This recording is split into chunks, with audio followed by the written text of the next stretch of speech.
몇 년 되셨어요? 사업하신 지가? 17년 됐습니다. 그러면 17년 되시는 동안에 가장 힘드셨을 때가 언제예요? 지금 스위스 최대 금융이라고 소개해가지고 기분 안 좋으신 것 같아요. 네. 글로벌. 네. 글로벌 금융회사. 원래 하고 싶었던 일을 하고 계시는 거예요? 네, 그렇습니다. 네, 이렇게 되면 이제 청년들 절망.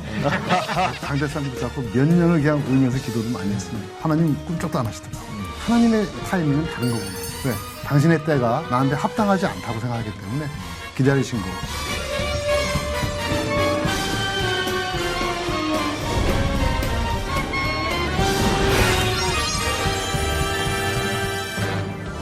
안녕하십니까. 이 시대의 청년들을 위해서 꿈과 회복을 회복하는 골든타임. 여러분들께 다시 인사드리겠습니다. 홍민기 목사입니다. 이제 삶을 살아다 보면 우리 청년들이 이제 여러 가지 어려움에 겪을 수도 있지만 어려움을 겪을 때마다 가장 우리에게 도움되는 것은 우리의 선배들입니다. 우리의 믿음의 선배들, 또 우리 사회 선배들. 근데 앞에 누군가가 걸어갔다는 건 참 좋은 일입니다. 오늘 특집 골든타임 9회를 맞아서 특집을 하는 것은 이거는 아주 쉬운 일이 아닙니다. 근데 여러분들께 마음을 다해서 특집으로 특급 게스트를 모시고 오늘 시작을 하려고 합니다. 정말 정글과 같은 이 사회에서 정말 큰 성공을 하시고 또 크리스찬으로서 믿음을 지키시면서 기업을 이끌어 가시는 놀라운 세 분을 아주 어렵게 저희들이 모셨습니다. 황 PD. 예. 네, 이 캐스팅은요 거의 이건 진짜 하나님께 도와주신 겁니다. 예, 아시죠? 네. 그래서 이 세 분들과 함께 오늘 말씀을 나누려고 하는데요. 지금 카톡방 열려 있습니다. 여러분 카톡 많이 해주시고 또 유튜브 주소 나가고 있습니다. 유튜브로 생방송으로 보실 수 있고요. 또 이 방송은 C채널에서 주일 밤 10시에 본방을 하게 됩니다. 본방 사수 꼭 부탁드리고 여러분들께서 골든타임 많이 사랑해 주시면 많은 청년들과 함께 힘을 내고 또 청년들이 힘을 내고 청년들이 꿈을 꾸는 그러한 공동체가 되기를 오늘도 기도하면서 오늘 방송 시작하도록 하겠습니다. 오늘 나오신 우리 CEO 세 분을 소개하겠습니다. 자, 우리 박수로 맞이하겠습니다. 세 분이 오셨는데요. 먼저 이제 어느 분이니까 어떤 일을 하시는 분이니까 이제 굉장히 카톡이 벌써부터 뜨겁게 올라가고 있는데요. 먼저 우리 이정빈 대표님부터 인사를 하도록 하겠습니다. 예, 어떤 일을 하고 계시면서 또 어떤 회사인지 잠시 소개해 주시면 좋겠습니다. 저는 주식회사 한홍 이런 회사를 경영하고 있는 이정빈 장로입니다. 저는 유럽이나 또 아시아에서 건축 자재들을 수입을 해서 한국에 판매를 하고 있고요. 또한 조그마한 식품 회사를 경영하고 있습니다. 인테리어 이런 자재. 그런데 이제 중요한 건 이제 프리미엄 자재다 이런 거예요. 프리미엄. 황 PD 프리미엄 자재 잘 모르죠? 네, 잘 모르는데 이 프리미엄 자재에 대해서 좀 잠시 설명해 주세요. 이제 일반적으로 가격이 좀 비싸다고 하면 이제 프리미엄이지만 네. 역사와 전통을 자랑해서 그래서 한국에서 아직은 그 시장이 많이 형성돼 있지는 않습니다. 네. 하지만 이제 저희들이 2만 불을 지나서 3만 불 시대로 진입하면서 그 시장이 클 거라고 예상을 하고 또 커지고 있습니다. 네. 그러한 자재, 고급 자재들을 일컫는 말씀입니다. 네. 사업을 지금 하신 지가 장로님께서 22년째 되셨습니다. 장로님이시고요. 예, 대표님이시면서 장로님이십니다. 자, 이번에는 멀리 미국에서 특집답게 미국에서 오신 우리 또 IL 크리에이션 미국 식품업계 회사입니다. 최정범 회장님 인사해 주시죠. 네, 안녕하십니까. 이 IL 크리에이션은 어떤 일을 하는 회사죠? 목사님 말씀하신 대로 식품 회사입니다. 식품 회사면 어디다가 이 식품을 파는 회사입니까? 미국 정부 상대로요. 미국 정부 상대. 미국 정부 상대로. 정부. 이게 개인이 아니고 정부. 미국 정부 알죠? 백악관 뭐 이런데. 장로님은 몇 년 되셨어요? 사업하신 지가? 17년 됐습니다. 17년 되셨는데 그러면 17년 되시는 동안에 가장 힘드셨을 때가 언제예요? 지금 이 방송하고 있는 지금. 네. 아, 왜 그러세요? 방송 어렵게. 예. 가장 힘드셨을 때 한번 얘기 한번 해보세요. 아, 많이 힘들죠. 여러 가지로 미국에서 장사, 뭐 사업, 뭐 이런 것들이 한국 사람으로서 그렇게 쉽지는 않죠. 네. 특별히 뭐 정부를 상대로 한다는 것이 보이지 않는 유리벽이 있고 그러한 것들을 날마다 경험하는 게 힘들죠. 네. 네, 쉽지는 않습니다. 여기 우리 작가가 그 장로님을 소개하고 또 뒷조사를 해본 결과 이런 얘기가 있어요. 17시간씩 햄버거 패티를 굽는 시절이 있었다. 고등학교 때요. 고등학교 때. 집안이 아르바이트? 망해서 아니요. 네. 집이 망해가지고. 집이 망해서 네. 학교를 그만두고 학교를 일을 했었던 그런 시절이 있었습니다. 그 기간에는 한 어느 정도로? 그게 한 7개월 됐었죠. 7개월 정도. 네, 예, 와, 예. 고2 때. 예. 예, 지금 청년들보다 훨씬 어렸을 때 네. 그런 일을 하셨네요. 자, 그러면 그 얘기도 좀 더 나중에 듣기로 하고요. 또 우리 엘리트라고 하는 단어가 가장 잘 어울리는 또 한 분을 모셨는데요. 홍준기 대표님, UBS 스위스 최대 금융그룹 뭐 이런 거 우리는 잘 모르는데 예, UBS 스위스 최대 금융그룹 맞습니까? 아, 그렇습니다. 네. 그러면 대표님은 하시는 일이 어떤 일이시죠? 저는 지금 한국의 UBS 그룹의 한국 대표로 있고요. 예. UBS는 전 세계 한 60개국에 예. 한 6만여 명 종업원을 두고 있는 한 150년 된 스위스계 금융투자 회사고요. 예. 스위스계라고 얘기하지만 뭐 굴지의 영국 뭐 금융투자 회사, 뭐 미국 금융투자 회사 이런 회사들을 잔뜩 M&A를 통해서 합병한 글로벌 회사이기 때문에 네. 또 호주도 마찬가지고요. 그래서 엄청난 큰 세계에서 제일 큰 금융회사 중에 하나고요. 한국에는 제가 지금 대표를 맡고 있는 증권뿐만이 아니라 UBS 은행과 또 UBS 자산운용사 이렇게 3개의 회사가 나와 있습니다. 야, 6만 명. 예. 그리고 지금 우리가 스위스 최대 금융이라고 소개해가지고 조금 기분 안 좋으신 것 같아요. 네, 네, 다시 하겠습니다. 글로벌, 네, 글로벌 금융회사. 그렇죠, 장모님. 이게 이거 좀 제가 잘 몰라가지고. 그런데 그럼 우리 두 분은 사실 지금 자신의 회사로 이제 이렇게 해서 사업을 하시는 건데 우리 홍 대표님 같은 경우에는 이제 올라가서 이제 대표가 되신 거잖아요. 그러니까 평사원을 시작해서 CEO에 이르기까지 가장 힘들었던 적이 있다면 어느 때 가장 힘들으셨어요? 제일 힘들었던 때는 사실 다니고 있던 회사가 파산하는 것을 경험하는 아. 그렇죠. 그런 나중에도 그런 기회가 있으면 제가 말씀을 더 네. 자세히 드리겠지만 그런 경우도 있었고요.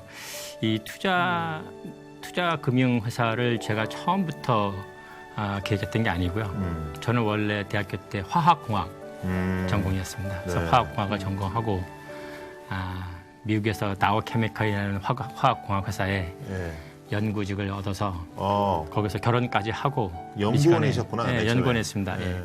그랬다가 이제 직업을 바꾸게 됐죠. 제가 이제 뭐 많은 이민 가신 분들이 그렇겠지만 힘든 이민 생활이잖아요. 그렇기 때문에 이제 어떻게 보면 제가 저희 부모님의 이제 퇴직연금인 거죠. 제가 빨리 잡을 얻고 부모님을 이제 도와드려야 부모님이 은퇴할 수 있는. 근데 부모님의 은퇴 시간은 가까워오는데 제가 화학공학으로 저는 잡을 참 좋아했습니다. 화학공학 일을 좋아했는데도 불구하고 화학공학으로 버는 그 재정적인 면에서 그것으로 저희 부모님이 은퇴한다는 거는 거의 불가능한 거기 때문에 소위 월스트리트 예, 예. 투자금융사라는 예. 산업을 알게 됐고 네. 제가 그래서 성과급이 굉장히 높고 자기가 일하는 대로 보수를 받아갈 수 있는 그런 데라고 해서 다시 제가 학교에 돌아가서 MBA를 하고 직업을 하고. 바꿨죠. 직업 바꾸고. 예, 근데 굉장히 힘들었죠. 학교를 들어가자마자 글로벌리 주식 가격이 폭락하는 블랙 먼데이라는 게 있었고요. 예, 예. 그래서 뭐 월스트리트의 많은 회사들이 문을 닫고 예. 사람들 쓰지 않고 그러니까 돌아보면 하나님의 섭리라고밖에 얘기할 수 없는 경험을 많이 했습니다. 근데 이게 이제 초반부터 청년들이 우리가 어떻게 볼지 모르겠어요. 왜냐하면 이제 하도 이제 좀 대단하신 분들이 나와가지고 뭐 이렇게 사실 연구원 되는 것도 어렵거든요. 예. 근데 연구원을 그 되게 어려운 연구를 하다가 그거를 안 해. 그리고 MBA를 해. MBA는 또 아무나 하는 게 아니잖아. 또 그냥 하고 싶다고 하는 게 아니잖아. 또 MBA를 해. 그런 다음에 또 아무나 들어갈 수 없는 월스트리트인데 그때는 더 못 들어가. 블랙 먼데이여가지고. 근데 들어갔어. 조금 그러네, 그지? 예, 황 PD, 우리 오늘 절대로 우리 청년들한테 절망을 줘서는 안 됩니다. 예, 그래서 예. 근데 하여간 그 중요한 거는 이제 우리 계속 이야기를 나누겠지만 이분들이 지금 보기에는 다 이렇게 멀쩡해 보여도 어마어마한 고통의 시간이 있었다. 그렇죠. 고난의 시간이 있었다. 쉽게 된 건 아니다. 그렇죠. 제가 맨날 얘기하는 거 아닙니까? 우리 청년들한테. 예? 일단 해보라고. 그리고 실패라는 게 20대에는 없다고 나는 그렇게 생각하거든요. 20, 30대 무슨 실패냐고는 그냥 해본 거지. 이렇게 생각하는데요. 하여간 7가지 질문을 한번 가도록 해보겠습니다. 첫 번째 질문. 우리 청년이 던집니다. 주시죠. 안녕하세요. 저는 26살 청년으로 패스트푸드점에서 일을 하고 있습니다. 고등학생 때부터 해오던 일이고 나름 성실하게 일해서 그런지 군대 다녀와서도 일을 할 수 있었습니다. 며칠 전 점장님이 정규직 사원으로 전환해 줄 수 있다면서 차기 점장감이라고 하시는데 본래 제 꿈은 CF 감독입니다. 만만한 분야가 아닌 줄 알기에 어찌해야 좋을지 판단이 잘 안 섭니다. 현실을 위해서는 이곳에 있으면 좋겠지만 저의 꿈을 위해서는 광야로 나가야 한다는 사실이 더욱더 막막해집니다. 세 분은 본래 하고 싶었던 일을 지금 하고 계신가요? 직업이나 직장 선택, 꿈을 쫓아야 할까요? 아니면 현실을 쫓아야 할까요? 첫 번째 질문은 이제 키워드가 뭐냐면 첫 단추예요. 예, 처음 하게 된 일을 계속하게 된다. 아니면 처음 하게 된 일을 하다가 이제 바꾸게 되냐.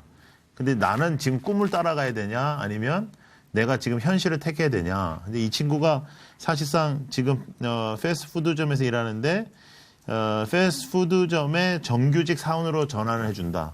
근데 요즘은 말이죠. 이 정도만 해도 청년들이 굉장히 좋아하거든요. 기뻐하거든요. 정규직이 된다는 사실만으로도.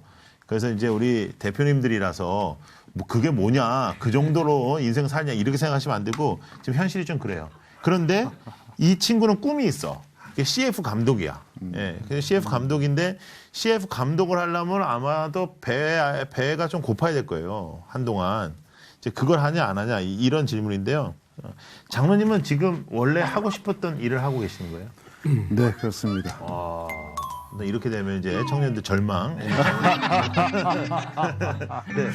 그런데요. 그러면 첫 단추부터 잘 꿰서 지금까지 오셨다고 말씀하실 수 있어요? 아니면 처음에 있었던 일들이 어떤 일들이 좀 있었을까요?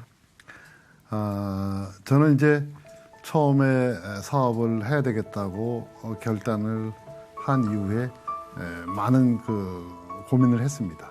저를 사실은 고민하게 한 이유들은 지금 말씀하신 이유들이 아니고 저의 내적으로 과연 이게 하나님의 뜻이냐 아니냐 그리고 사업을 하는 것이 내가 감당할 수 있는 그런 성품이 내가 됐느냐 과연 나한테는 그런 DNA가 있느냐 그리고 많은 어려움과 이것을 내가 극복할 수 있는 그런 성품적인 자질이 나한테 있느냐 그걸 두고 굉장히 기도를 하고 응답을 못 받았어요.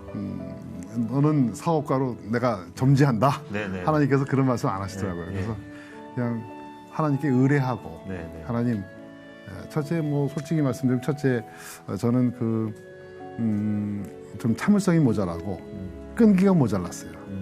좀 잘 실증을 내고 또 이게 금방 하다가 보면 아닌 것 같아가지고 바꾸기도 하고 야 내가 사업을 시작했을 때 이런 성품이 나한테 와서 이게 사업 아니라고 생각한다면 내 인생이 어떻게 될까. 그래서 이제 그거 두고 하나님께 기도했습니다. 하나님 저한테 평생을 갈 수 있는 잡을 허락해 주십시오. 그러면 사업하겠습니다. 두 번째 이제 제가 이렇게 민원하지는 못해가지고 이제 남들처럼 빨리 개선을 하거나 그게 참 직장생활 해보니까 저는 늦더라고요. 그래서 이제 그런 부분들이 내 사업에 과연 이걸 어떻게 내가 잘 감당할 수 있을까. 그런데 하나님께서 그 두 가지 다 응답을 주지 않으셨지만 나는 본질적으로 하나님께서 나의 인생은 사업으로 이끄신다는 확신이 있어서 그냥 떠났습니다. 야, 그러니까 해봐야 된다니까요. 네, 해봐야 된다니까요. 최 회장님요. 예. 직업이나 직장은 어떻게 선택해야 될까요? 진짜 어려운 거 제가 한번 볼게요. 예. 요즘 같은 세상은 선택하는 게 아니고 받아주는 데 가는 게 최고고요. 받아주는 거. 거봐. 일단 하라니까요. 네. 그리고 자기가 가서 네. 최선을 다해서 해서 네. 성공하면 성공하는 거고 아니면 그만이고 어떡하겠어요. 그죠? 오늘 열심히 살면 되는 거고. 네. 하는 만큼 열심히 하다가 그냥 하라는 거예요. 지금 말라는 거예요. 지금. 하는 만큼 열심히 하다가 네. 되면 좋은 거고 안 되면 그만이고. 안 되면 그만이다. 그러고요. 그렇게 무책임한 얘기를 하면 아니, 어떻게 절대 무책임한 얘기 아니에요. 좀 더 이렇게 좀 용기 나는 얘기를 하셔야죠. 예. 열심히 하다가 안 되면 홍 목사님께 전화 주시면 될 것 같습니다. 현실을 더 봐라 이런 말씀으로 들리는데요. 예. 그리고 해보는 거지. 해보고 안 되지 않을 거다 하는 그런 말씀인 것 같아요. 열심히 성실하면은 안 되지 않다. 지금 홍 대표님은요. 어떤 업무들을 거쳐가지고 지금의 CEO까지 오게 되셨어요? 저는 뭐 말씀드리면 사실 첫 단추를 잘못 낀 사람이었죠. 네. 왜냐하면 화학공학을 네. 했다가 왔으니까. 네. 저는 사실 그 청년들에 대해서 뭐 고민을 많이 해요. 교회에서도 청년부 부장으로 섬기고 있고 홍콩에서도 그랬기 때문에 그래서 많이 그런 직업에 대한 얘기를 많이 듣는데 근데 여러분이 직업의 만족도를 보시면 불만인 이유가 제일 큰 이유가 보면 봉급이 낮아서 이런 게 별로 없습니다. 제일 큰 불만은 뭐냐면 자기 적성에 안 맞는다. 그리고 일할 보람이 없다. 그러니까 어떻게 보면 탤런트 가진 쪽이 아니면 거기에 일하는 데 대해서 자기의 보람과 자기의 적성에 맞지 않으면 굉장히 힘들고요.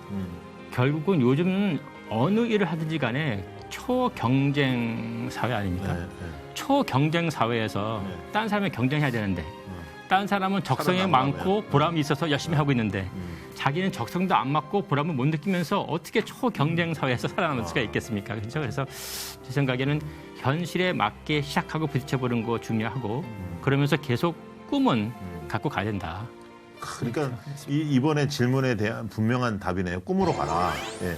최 회장님, 26의 나이예요, 이 친구가. 26의 나이에 꿈을 쫓아가기에 너무 늦은 나이는 아닌가 하는 질문이 카톡에서 올라왔거든요. 영어로 말하면 never so late. 그 자기네들이 네. 시간 영어 나왔어요, 지금. 영어 했습니다. 네네.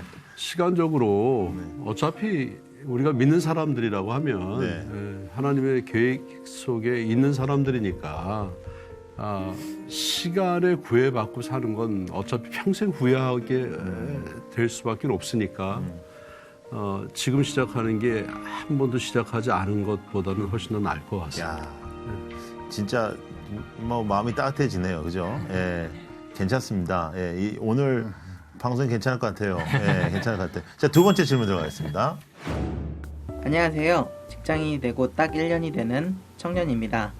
이쯤 되면 근사한 차를 몰고 세계 곳곳에서 먹방을 찍기도 하고 부모님 곁을 떠나 내 집도 장만할 줄 알았습니다. 하지만 현실은 대출금 갚기에 급급하고 쌓인 학자금과 야근과 주말 근무로 배낭 하나 맬 힘 없는 체력뿐이더군요. 열심히 모은다 해도 집은커녕 중고차라도 몰 수 없는 현실에 더욱 먹먹해집니다. 돈으로 살 수 없는 것이 행복이라는 말, 구닥다리 동화에서나 나오는 말 같은데요. 하나님은 필요에 따라 부어주신다는데 돈에 대한 걱정은 없을 것 같은 세 분은 어떻게 부를 가질 수 있었는지 알고 싶습니다. 네, 이게 재정에 대한 문제인데요. 예, 그러니까 뭐 부를 가진 사람에 대해서 굉장한 그 마음이 안 좋은 그런 청년이에요. 이게 마음이 꼬였는데, 예. 하나님이 필요한 만큼을 부어주신다고 믿고는 있지만, 나는 의심이 간다. 나의 현실에 정말 나는 부족함이 너무 많은데, 하나님이 우리의 필요를 채워주신다. 이것에 대한 의문이 간다. 이 장로님 어떻게 답변하시겠어요? 저도 사실 지금도 의문이 있기 때문에 어떻게 답을 해야 될지 모르겠네요.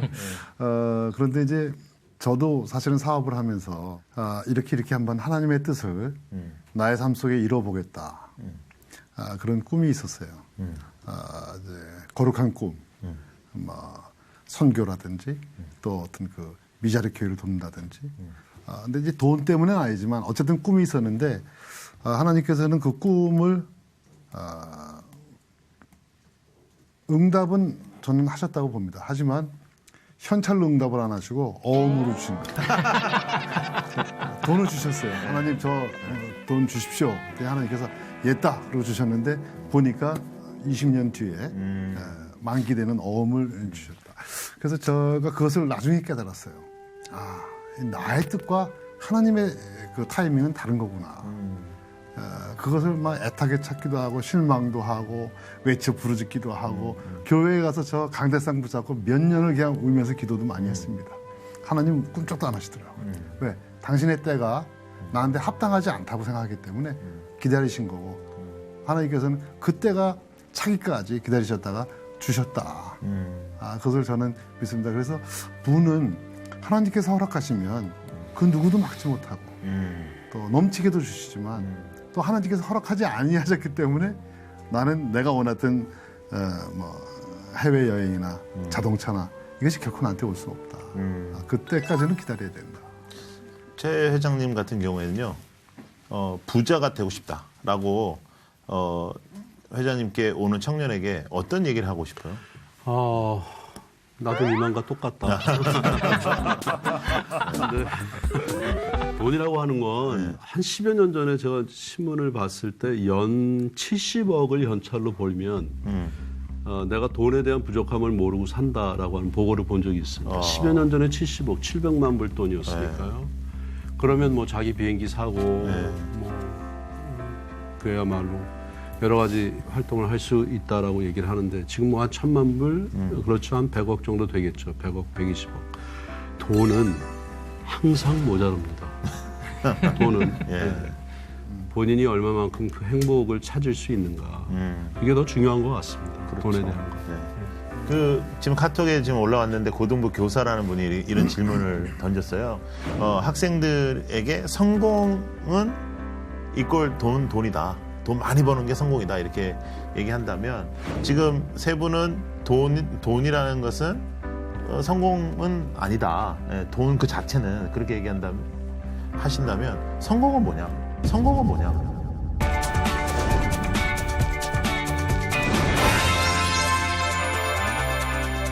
성공은 뭐냐? 그렇게 하면 이제 길게 되니까 짧게. 성공은 거짓 없이 나인 것을 보여줄 수 있을 때 성공이라고 생각합니다. 오래 생각하셨어요. 그냥 제가 써보니까 좋은 학교 나온 사람이 이걸 사실 더 잘합니다. 편집하도록 하겠습니다. 어떤 아이스를 또 따고 어떻게 보면 이렇게 이력서에 보이기 위해서 이러이러한 스펙이 있다. 물론 기본적인 건 이제 필요해요. 있어야 되지만 실질적인 경험과 자기 삶의 진실성이 더 중요하다고 생각합니다.